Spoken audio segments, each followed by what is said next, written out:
Hello, everyone, and welcome to today's virtual talk on how to shift consumer behavior to encourage sustainable consumption, organized by Fashion Revolution Bangladesh in collaboration with Fashion Revolution Sweden.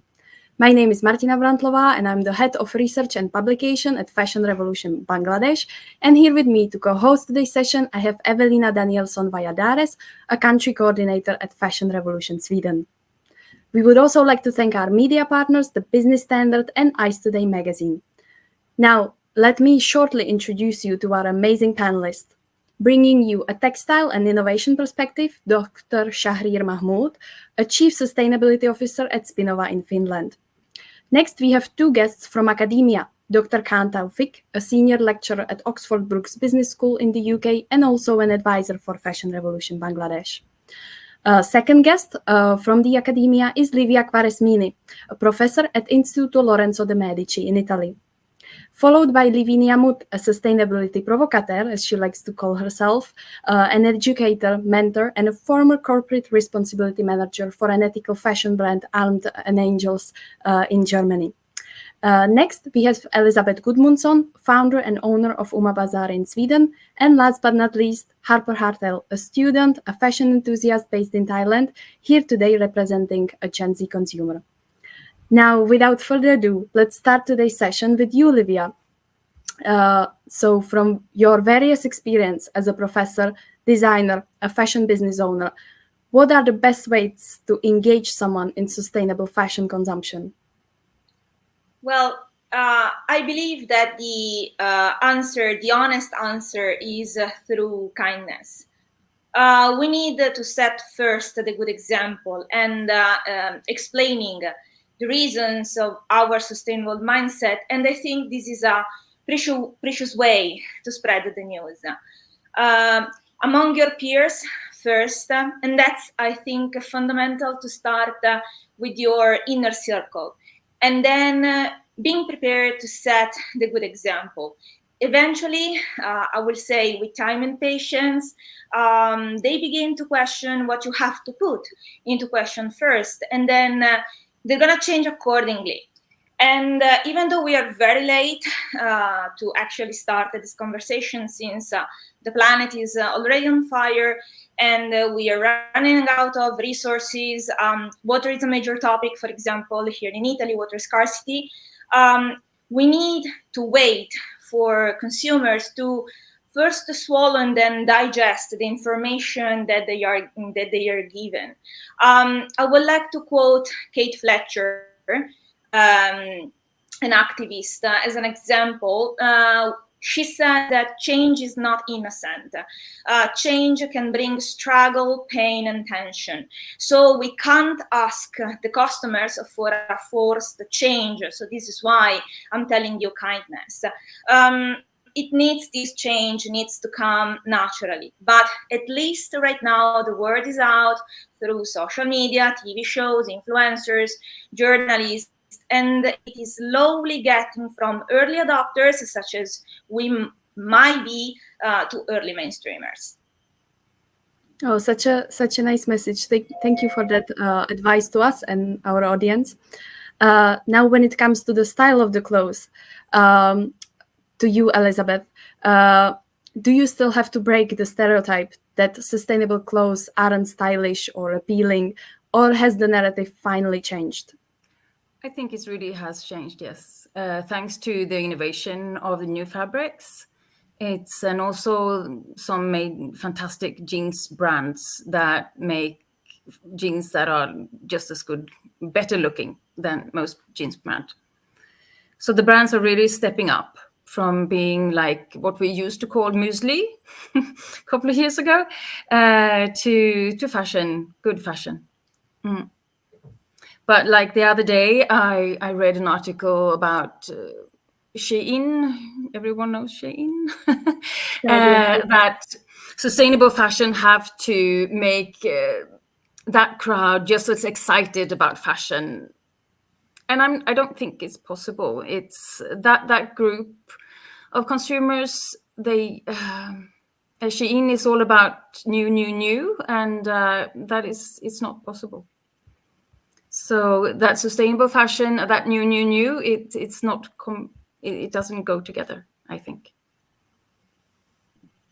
Yeah, I think what you're saying there is very complicated, and it's definitely also showing that there's different consumers, and yeah, that this narrative might have shifted to some of them, but to others, new is still one of the biggest aspects of why they are consuming as they are doing. I think, then taking to the brand side of this, I wanted to ask Lavinia, so with your experience working with the corporate responsibility at a well-known sustainable fashion brand, and now as a consultant within sustainable fashion scene, what are some of the strategies brands can implement to engage their customers and ultimately steer them into more sustainable fashion practices, and also taking better care of their garments? Yeah, thanks for that very important question. I'm gonna leave it at a meta level because we could dive into that much deeper, because at the end of the day, I think it's about changing business models, right? And I must admit, I don't have so much faith in consumers. But the last point you mentioned, I think, is one of the most important topics in general, that we consumers relearn how to care properly, how to wash, how to mend, how to repair our clothing. I think we need to just relearn that. And when it comes to like a kind of superficial corporate level, I think every fashion brand in the world, and not only the sustainable ones, should start with design for longevity and circularity. Every fashion brand in the world should have a proper strategy on alternative materials. Every fashion brand in the world should have implemented a proper due diligence assessment and check for the whole supply chain.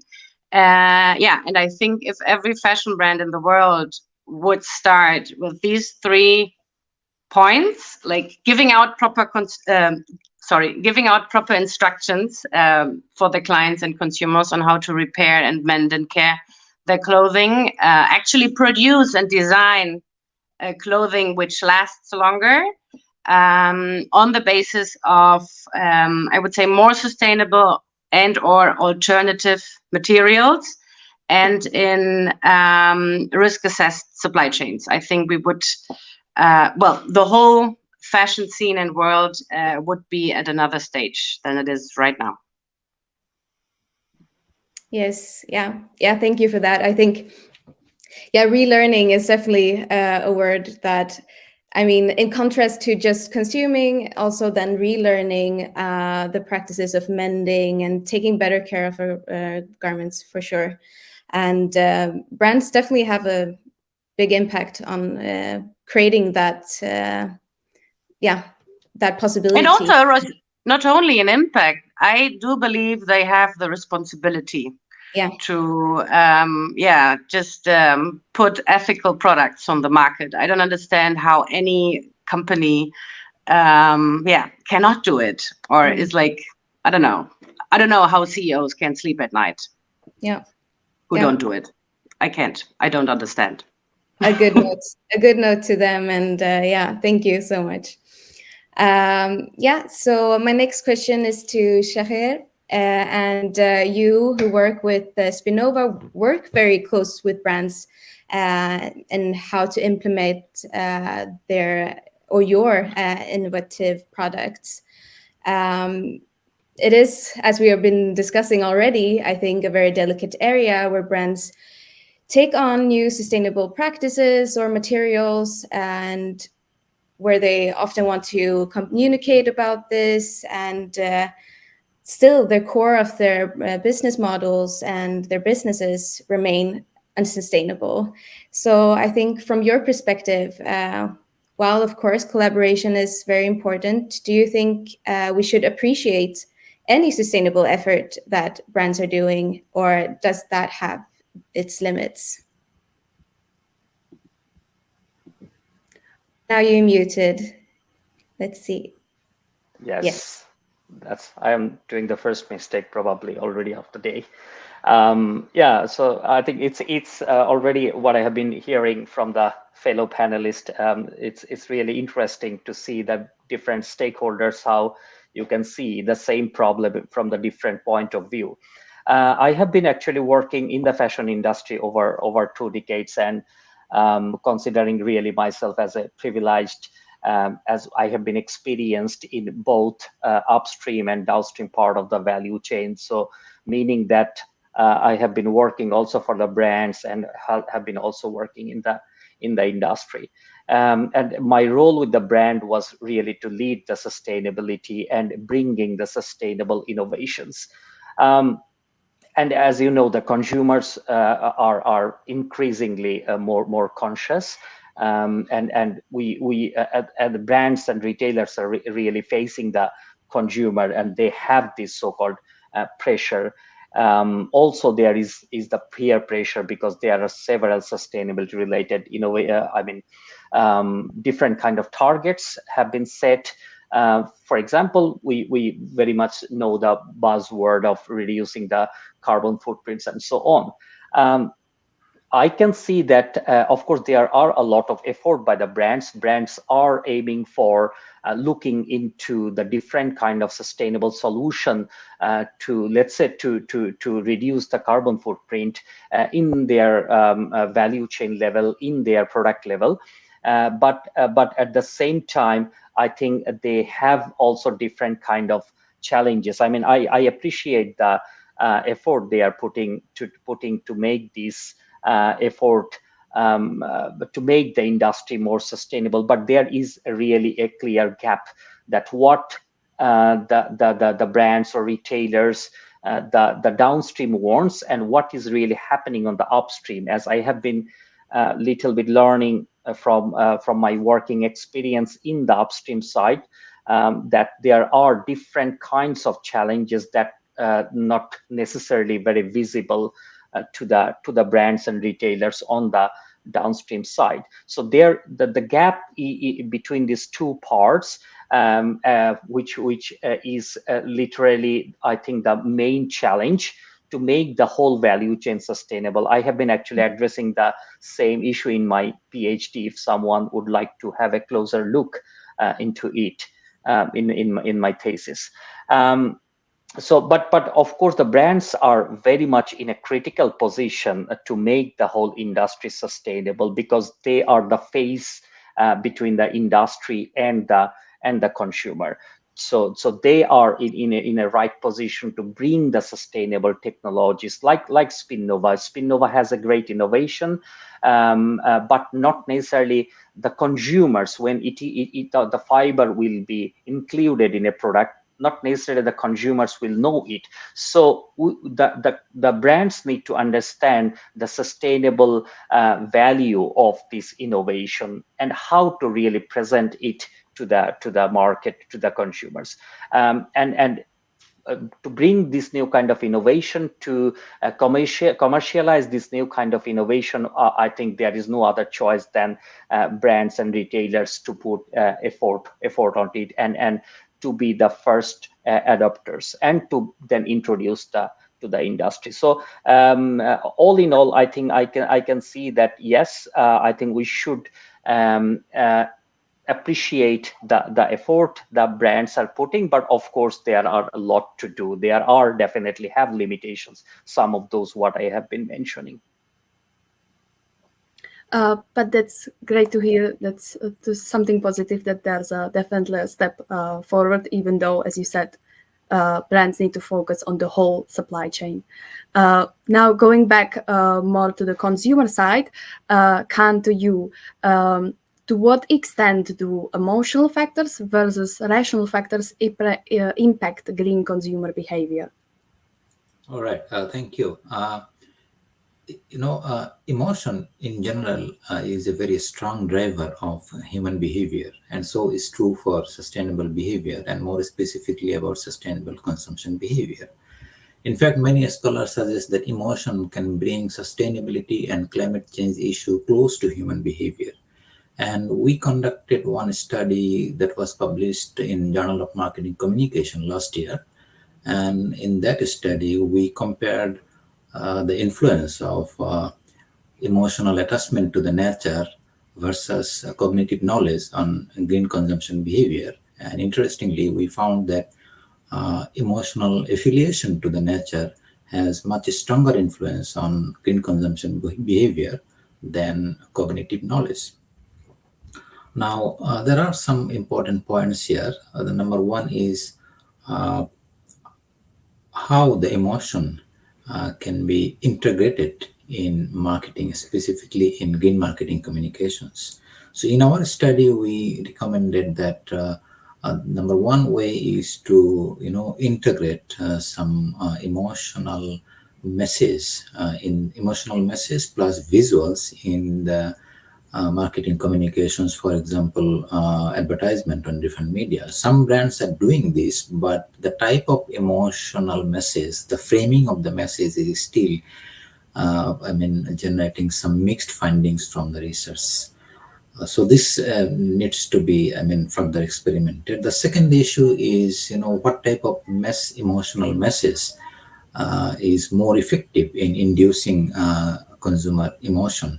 Now, this again needs further experiments, and we are currently conducting one funded research project here in the UK to compare different types of emotional messages and how these different types of emotional messages can induce emotion. But in our previous study, we found that positively framed emotional messages can have a stronger influence on inducing pro-environmental or sustainable consumption behavior than negatively framed message.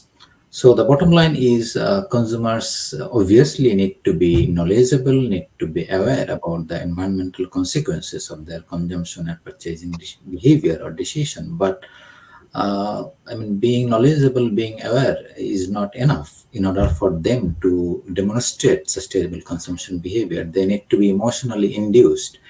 That will lead them to, motivate to, relevant behavior change. Yeah.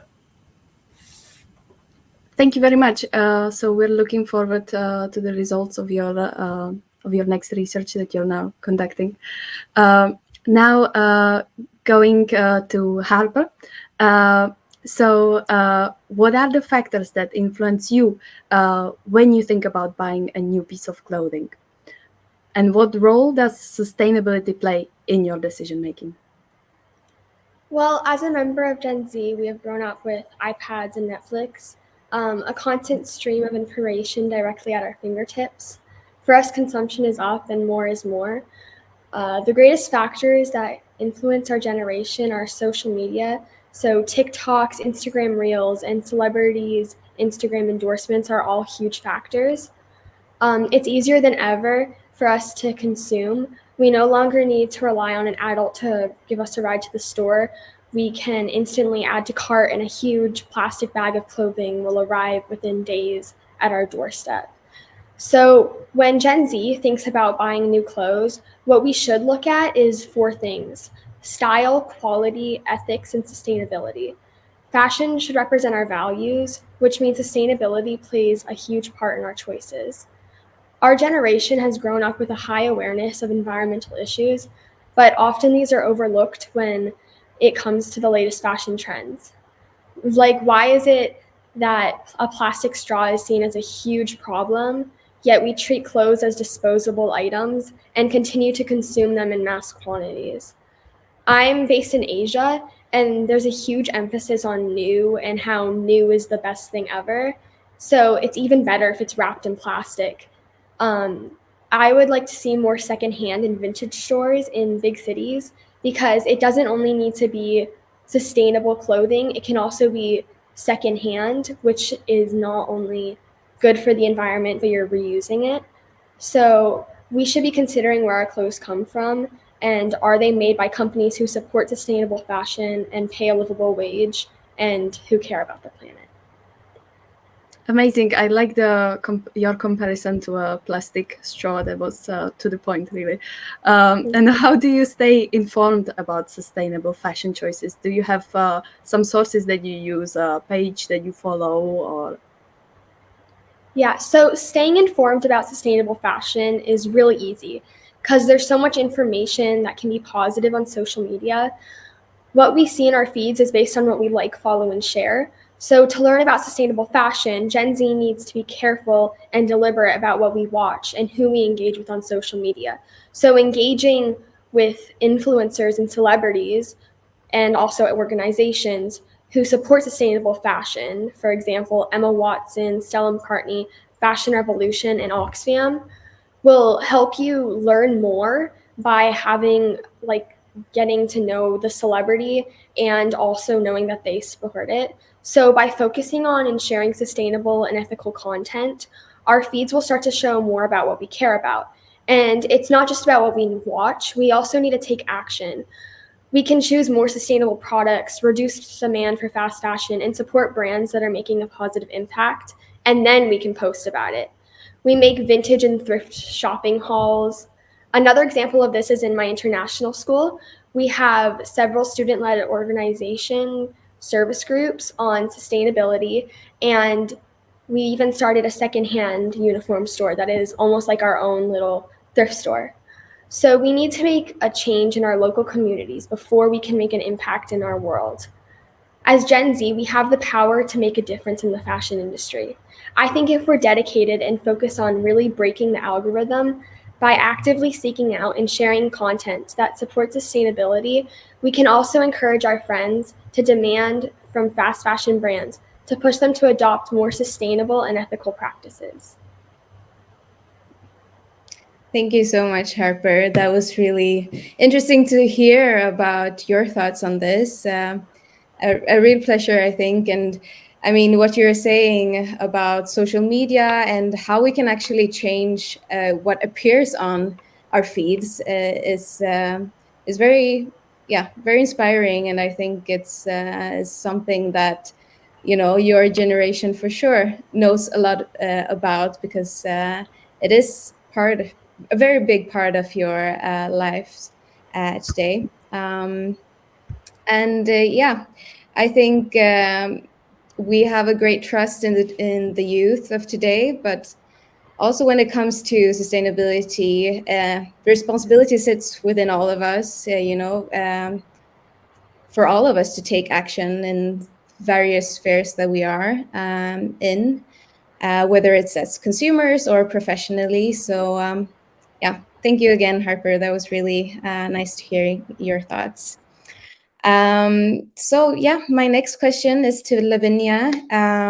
So when doing our research before this session, we've previously heard, and I mean, even now you touch upon it on your answer to the first question, talking about rethinking the current business models that today are based on sole profit. What are the ways to make business owners rethink their business models, would you say? What are the ways to rethink or to make business owners rethink their business models? I really hope that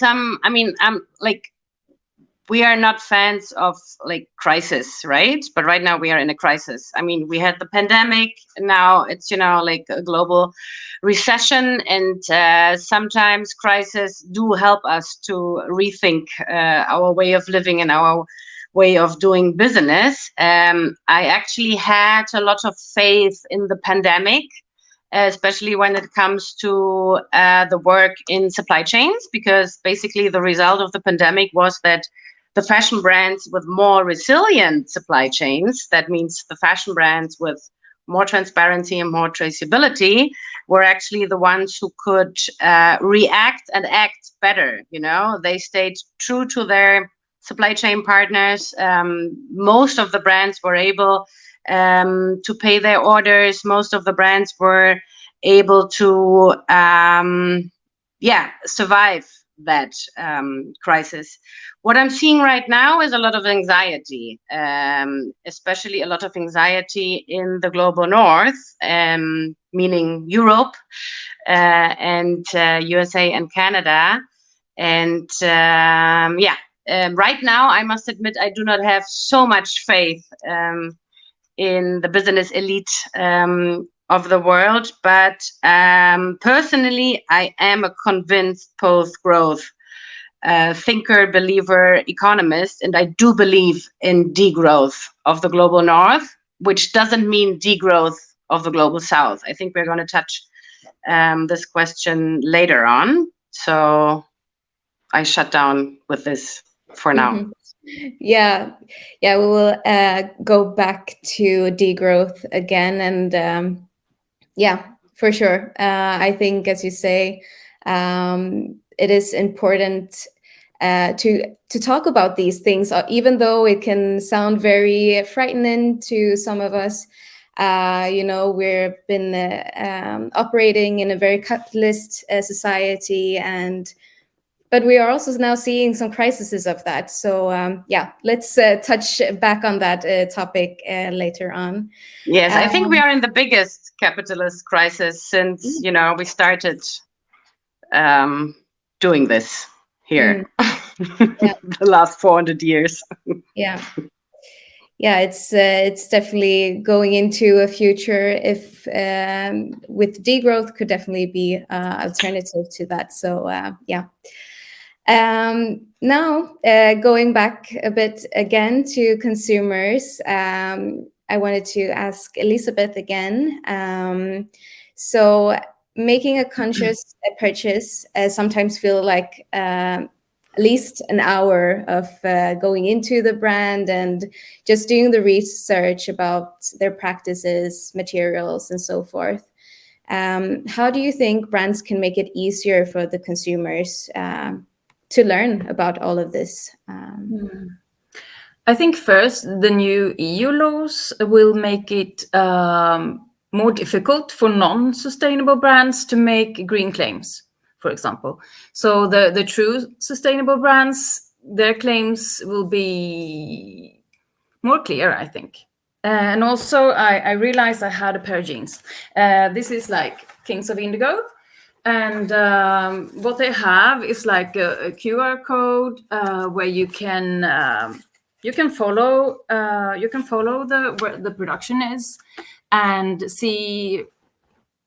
For example, this is like low impact. So yeah, you can make. I was listening to investors. There was a woman designer, a female designer that wanted investment money. And the investor said, do you know how much water it takes to produce your shirts? And she blushed and she had no clue. And the investor said, in the future, there will be a QR code that you scan and you will know how much water, how much CO2, everything will be transparent. And that was I was like, the investors know. That is the future, I think. That it's not each brand that will have to give the information. Everyone needs to be transparent in the future. Because there will be, they talk about DNA tracing the cotton to know where the cotton comes from, which fields. And so like the whole chain will be more transparent in the future. There's no doubt about it. But there are loops, and they would cheat, and they will try, but there's no running away from it. That's my hope.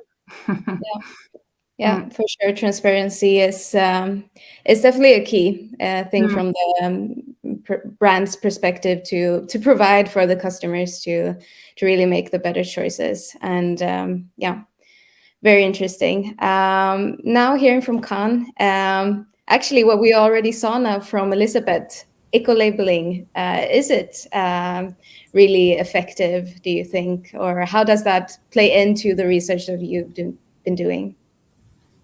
All right, this is a burning question, and fortunately, this is one of the main research focus of my current research projects. The straight answer to this question is eco-labeling is quite less effective than it is expected to be. Now, what are the reasons? Number one is greenwashing, obviously, and many consumers reportedly perceive that eco-labeling is just another way of greenwashing, and which is true for many brands actually. And the second reason is lack of information clarity, because many eco labels use different technical terms which are very much demanding for ordinary consumers to understand. Some of the terms even consumers are not familiar with.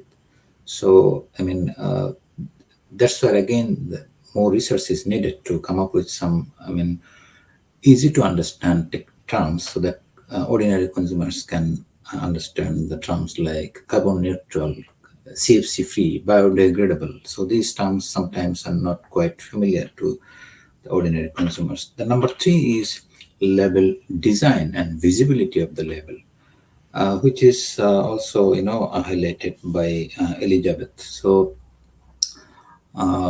some consumers think that some eco labels are just a rubber stamp on the product's package that fail to get consumer attention. This is one thing. Another is, the label that was shown by Elisabeth on the jeans. So, consumers need to find out, consumers need to, have some time to find out the logo and read it. So that is our point, that it should be, more clearly visible, more conveniently visible, because at the point of sale, consumers make the decisions very quickly in few seconds. So the visibility of the label is one of the main concerns. And another is, we also recommended this QR code a few years back that, to deal with that greenwashing, to make the eco-labeling more credible to the consumers. We recommended a kind of sustainability QR code so that consumers who are concerned about environmental sustainability, they can scan and they can track the sustainability, or the carbon footprint of the entire supply chain. Okay, so this is one issue. And so these are the main reasons or the factors that make the eco-label being not so effective, and this needs to be addressed. And again, regarding the design and visibility, we need to do more research to come up with the more appealing, emotionally appealing label design. One more thing, I presented one paper last year organized by British Academy of Management with a very interesting title of that paper. The title of my paper was Consumer Confusion with Profusion of Eco-Labeling. There are so many eco-labels. As of now, there are total 456 eco-labels used by different product categories. So these too many different types of eco-label with different terminologies, different symbols make sometimes consumer very confused. That is another area that needs to be addressed to make the eco-labeling more effective. Yeah, thank you. Thank you for a great summarization of how confusing it is and how it needs to be more easily understandable and visible. Now, going back to vintage and secondhand fashion, a question to Livia. Do you think that it's mostly aesthetics, craftsmanship, or the history of the clothes that can push consumers into making more sustainable purchases? Or is it more the effect of the consciousness of people and planet that people have in mind when they buy secondhand and vintage fashion? Well, let's say that buying vintage has been a trend for many years that was adopted mostly by designers when they were researching gold silhouettes and volumes to include in their collections. Besides that, we had the vintage collectors who were searching for the next treasure to add to their archive, and then normal customers who enjoyed a very good old-fashioned sartorial piece or a piece of history to buy. This, I think, was mainly the reason why vintage has been very popular and still continues to be popular, also because there is the convenience of the price. The main barrier that we have now surpassed after the pandemic, and that's why vintage and secondhand is so popular and mainstream today, is the idea that buying something that has been pre-owned or enjoyed by another human being is not anymore a taboo, because we were so used, and this is what Harper was saying, we are so used to buy pristine, new, and we are overwhelmed by the quantity of plastic that comes with that, that consumers has begun to shift it and to get used to the concept of sharing and vibing with the energy of of another human being through the same garment. So this is not anymore a taboo, and I think that that concept can fulfill you a lot. Sharing stories and energies through a fashionable item, telling a piece of history, is the core value that you will never find when buying something made straight out from a factory. Plus, there is the discovery element when shopping secondhand and vintage, the unexpected, and the joy of digging and searching for an inspirational piece to add to your wardrobe. And this is an act that places the consumer in an active mindset, making the consumer feel protagonist and powerful, maybe for the first time. Yeah, thank you, Livia, for that. Also glad to hear that the taboo that you're speaking about is fading away, surely.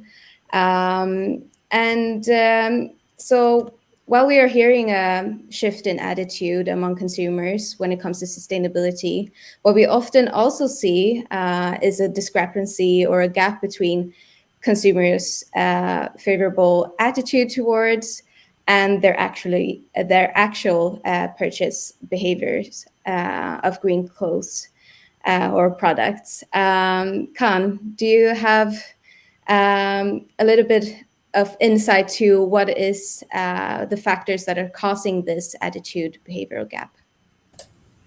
Okay, this is a very big research question that is being addressed by many researchers nowadays, and still they are struggling. Okay, now there are some obvious reasons identified. The first and the most cited reason is the price, because for many green products, the price is usually higher than the conventional product.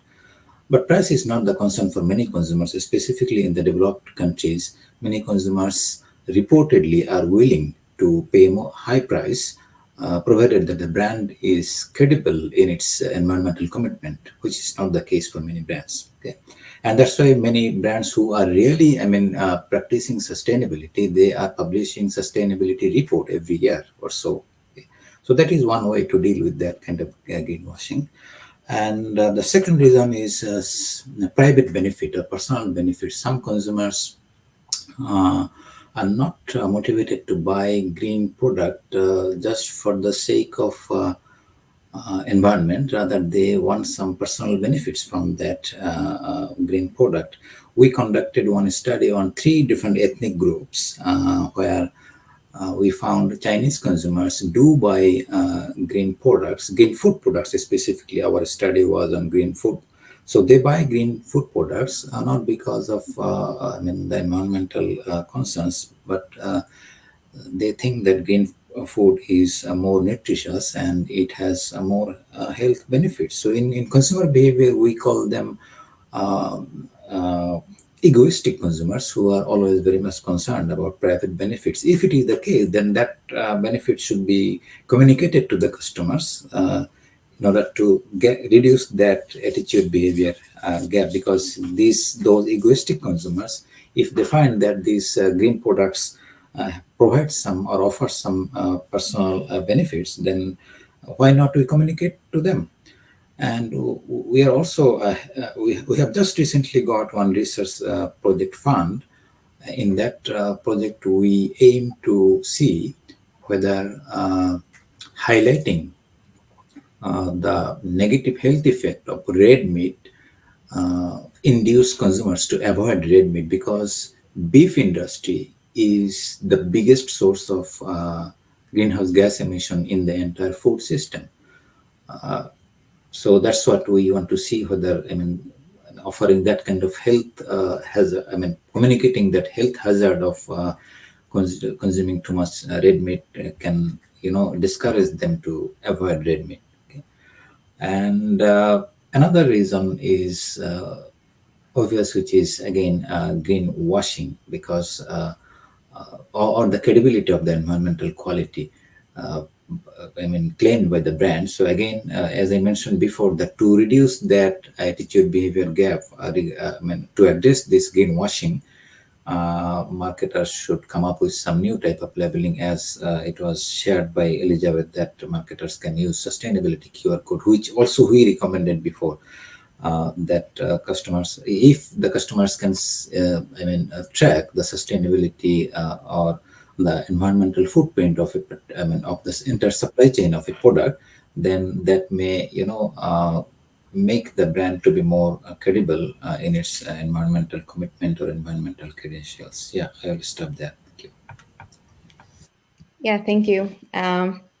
Yeah, as we hear, it's truly a challenge, I guess, and I think it's just interesting to hear about how we can learn maybe from other sectors as well.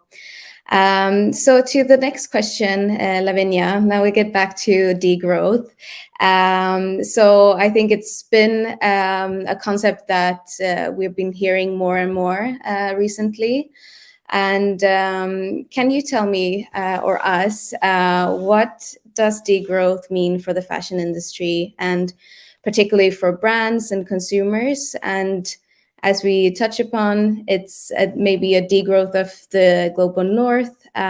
So also just taking in that global perspective, as it is very important. Yeah, thanks for this question. It's a huge topic, and it's very complex, and it's pretty innovative. There have been discussions and research on the topic of degrowth already for the last 40 years, but I think we are reaching a global common understanding of degrowth. And at least from what I understand of what I wish for degrowth to be, is that the global north, that we finally understand that we must stop exploiting people and extracting resources, the planetary resources. And for me, degrowth means degrowth for the global north. So we drastically and radically have to reduce all our consumption patterns. But that doesn't mean degrowth for the global south, because this would not be just and fair, right? So the global north cannot tell the global south now, after, 500 years of colonization and extracting resources and exploiting people, that they are supposed to stop consuming. No. They are just starting to consume and produce for themselves. So they shall keep on doing that. What that means for the fashion industry, I cannot precisely tell you, but I have some ideas. I do believe that a European fashion brand is able to set up a degrowth strategy. That means that the volume of sales is predefined and one has to align the financial budgeting with that. But that also means that one has to align and properly plan production with your mostly downstream supply chain in the global south. Yes, I do think that's possible. And I also think that fashion brands might think about renewing their business models, not only having like a limited amount or volume of clothing they're going to produce and sell, but you can open up your business for leasing and renting models. You can implement take back systems. You can start with like a secondhand store and so on and so forth. So I think the global north and the fashion industry and brands, need to be much more creative in their business models, not only when it comes to the style and the products themselves, but especially talking sustainability with regard to the business models. I hope that makes sense for you. Does Yes, it make totally. sense? Yeah. That's Okay, thank you cool. for that. Pleasure. Yeah, creativity in their business model is the key, from what I understood. Yes, thank you. And now back to Shahriare. So, with your experience working for a leading textile innovator, do you think that innovation is the main key to the sustainable transition in fashion? Or more specifically, does it need to be a type of innovation that is easily adapted in the already existing production process? Thank you. It's a really good question.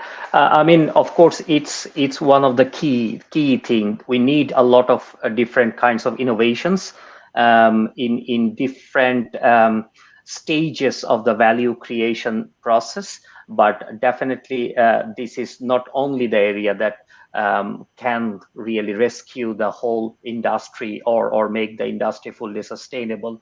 I think if I see from the value creation perspective, we need the innovation really in the raw material side, in the processing technologies, wet processes that has a significant influence with the water consumptions, chemical use, then of course the pollutions and as such that is related to the dyeing and finishing in the whole process of making the fabric and the garments. But I believe that of course we need to do this step by step with the step by step approach, and that should be started from the raw material. And here raw material is the key, because there are a lot of further problem. It's kind of a bullwhip effect that is created if we don't consider already from the beginning, from the raw material stage, a sustainable raw material or sustainable input. If we have a sustainable input, sustainable raw material, like the cellulosic fibers nowadays, a lot of research is happening on the cellulosic fiber domain, that really creates a fantastic good base for a sustainable product. We know there are different kinds of sustainability related challenges, like of course carbon emission that we are talking about, the water consumption, water pollution that we are talking about. There are also problems related to, let's say, I think emerging problem like microplastic problem, biodegradability, recyclability. I think you can name it. So we really need to put focus on the innovation in different stages, but I think we really need to start it from the raw material stage. And I can see that the bio-based raw materials are probably a great solution for this kind of problem that we are facing. And Spinnova, for example, brought a solution that provides or creates a product without using any harmful chemistry. Actually, the process uses no chemistry, no water. It produces, let's say, no waste, absolutely no liquid waste or no solid waste. So that is a kind of a, you may say, a ideal solution. Of course, you are not getting such kind of innovation every day. There are a lot of different kinds of, I think, adjustment, process optimizations also needed. So what I can say that all in all, we have a lot of opportunities on the raw material side, but also we have to put a lot of effort in reducing the use of chemicals, water, and energy. That's actually very much related to the environmental pollution.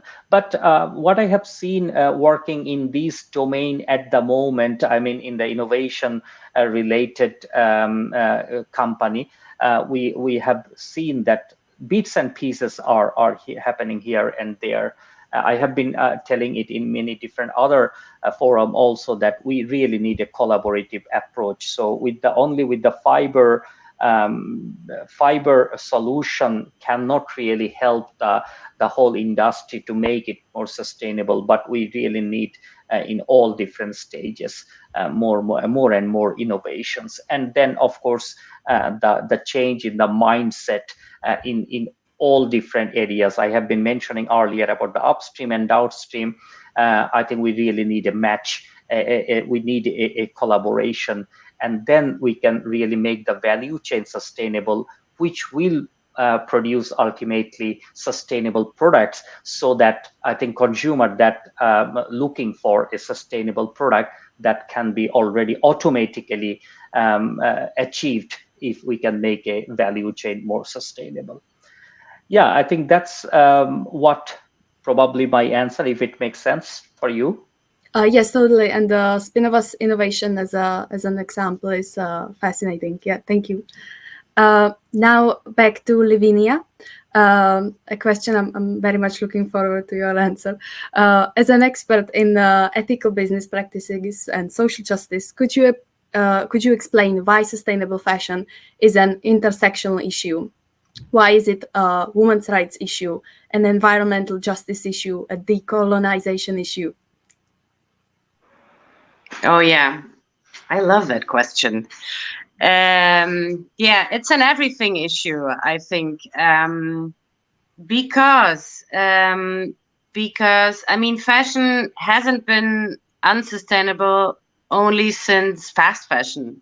It's not a problem, you know, of the present. I think we all know that the textile industry, or like fashion industry or scene, has always been very complex and has always been a global one.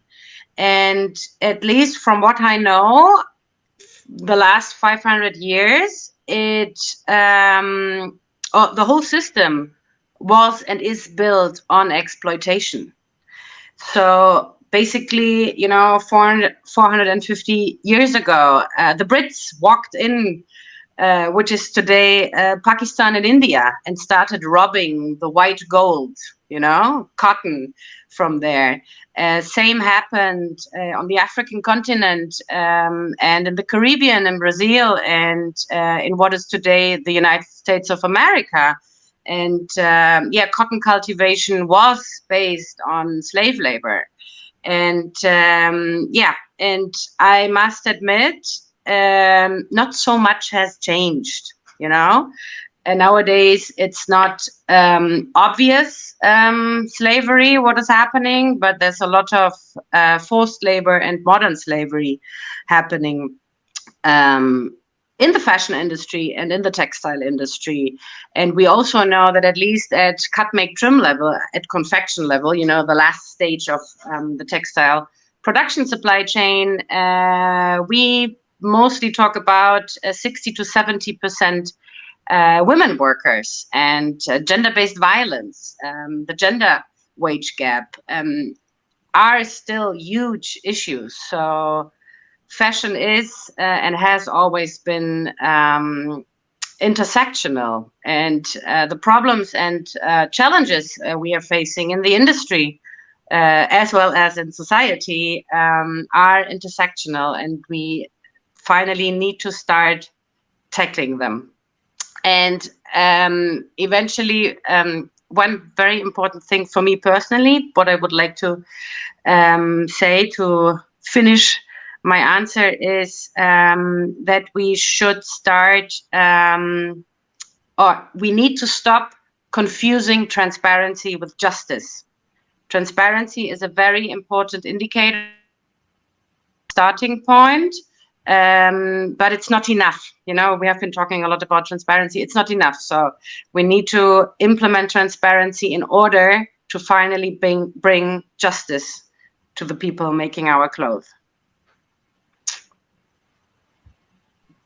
Yes, thank you, Lavinia. That really broadens the perspective of sustainable fashion, or fashion in general, and how important it is to take that intersectional approach. We're not just looking at the issues that we've had and have currently, but also as we're working towards any solutions in the future. So linking back to consumers again, Elisabeth, do you find that your conversations with consumers have changed throughout the years? Are the new consumers today more informed about the environmental and social impacts of fashion? Yeah, totally. Yes, totally. They are. What we see is secondhand is booming in Sweden, and young people are choosing it.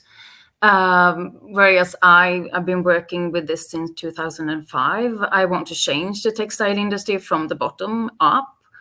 So for me, it's I get a bit. I lack information because I'm like in my bubble where the brands that we work with, they are sustainable and they communicate, and so I also, I mean, every day I talk to my customers, I educate them, but it's like it's a gap in the industry, I think, about the difference between organic fair trade cotton and regular, like dirty cotton, and also different kind of production styles. I want to reconnect there with Lavinia. It's like I think we need like a global feminist movement, which I think Fashion Revolution is. That we really need to support women that work in the textile industry, also men, of course. But we need to do this. There's no way out. And also I would like to quote my friend. She's anthropologist, Dr. Katarina Grafman. She says, people say one thing and they do another. They don't do what they say they do, but they do as their friends do. So to change consumer behavior, and I also see this, young people going together shopping secondhand. So they do as their friends do. That's what the conclusion that I've come to, how consumers work. They do as their friends do. Yeah, that's really interesting, and I think Livia also talked about this in the beginning of the session, and kindness as an approach to that. I think also is something that I bring with. So now going with the last question of this session, I wanted to ask the panel the similar question and also start or end on a positive note, hopefully. Let's see how it goes. But yeah, in a couple of words, how do you think we've been doing some positive changes in this industry in the past decade? Let's start with the Khan, maybe.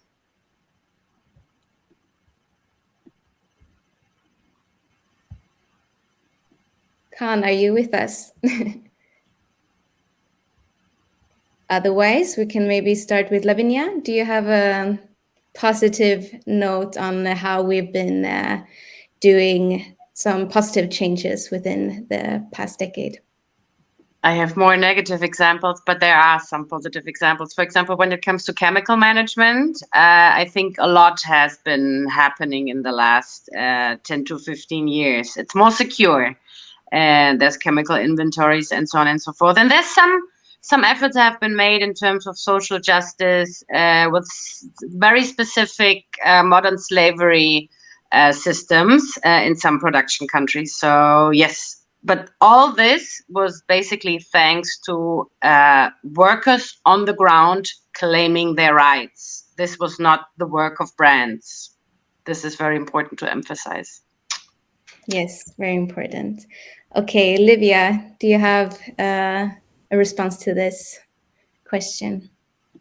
Yeah, I have more negative comments than positive, of course, because it has been a struggle, and it is really, really hard to actually turn the market and have a more sustainable mindset.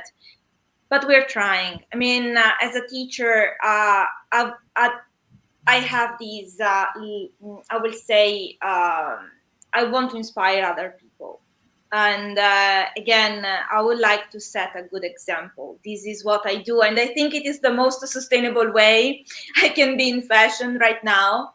So that's what I do. That's what I'm doing right now. And even if I spread the word among my students, I know that they are going to spread the words among their peers, etc., etc. So even the word of mouth at this point, I think it is beneficial for everybody. I know it is a small drop in the ocean, but at least it is a drop, and it spreads out at some point. I hope so. Yes, I hope so too, and I do think so as well.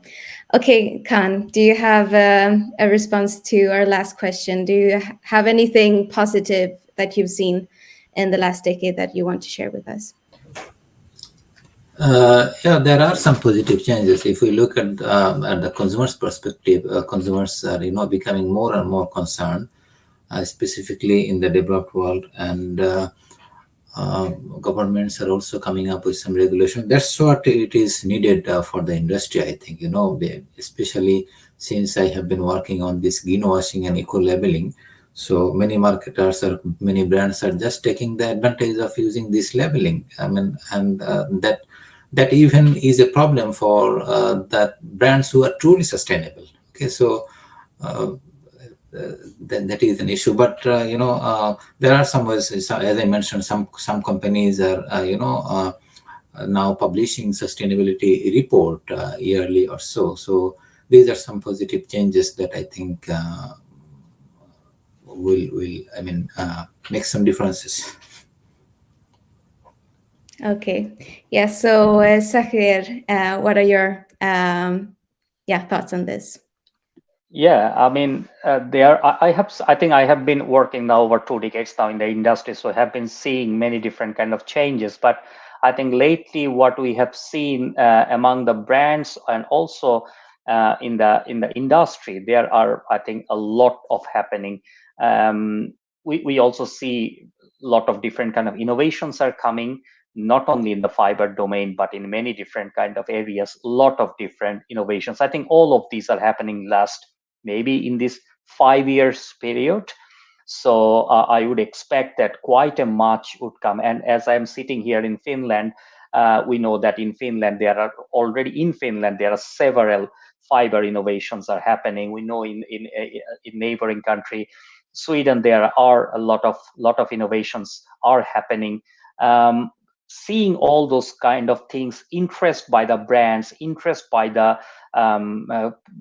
industry, especially the manufacturers, I'm really hopeful that it is going to a positive direction.